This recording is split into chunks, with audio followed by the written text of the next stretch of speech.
با برنامه‌های فیت با شهرام نیکبخت در خدمتتون هستیم. امروز می‌خوایم در رابطه با عضلات گردن با شما صحبت کنیم. عضلاتی که توی افراد نرمال جامعه به خاطر ورزش نکردن یا به خاطر پوستچرال یا نشستن‌های اشتباهشون این دردو دارن.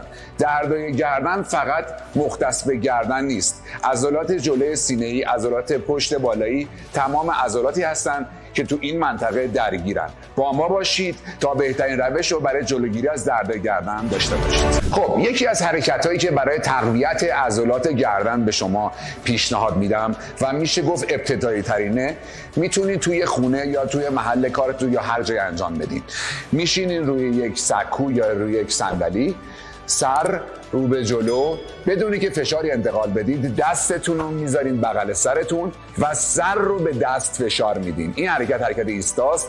فشار دست به سر نباشه، سر به دست فشار میده و روی این فشار شما میتونین 10 ثانیه مکس داشته باشین و بعد ول کنین. یعنی فشار 1 2 3 تا 10 و ول میکنید.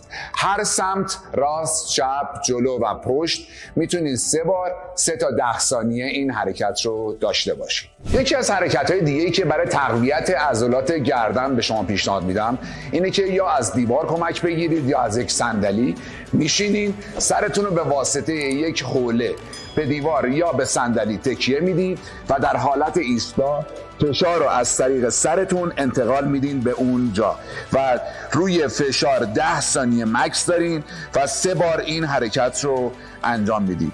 اینو حتما به خاطر داشته باشید. حرکت‌های ایستا حرکت‌های تکراری نیست. حرکتی که شما بتونید اون فشار رو منتقل کنید و تو اون فشار نگه دارید که کلیه فیبرا رو درگیر کنید. یکی دیگه از حرکت‌هایی که می‌خوایم با شما داشته باشیم تا عضلات گردنتون رو تقویت کنید، این حرکت به صورت خوابیده ولی این دفعه به پشته.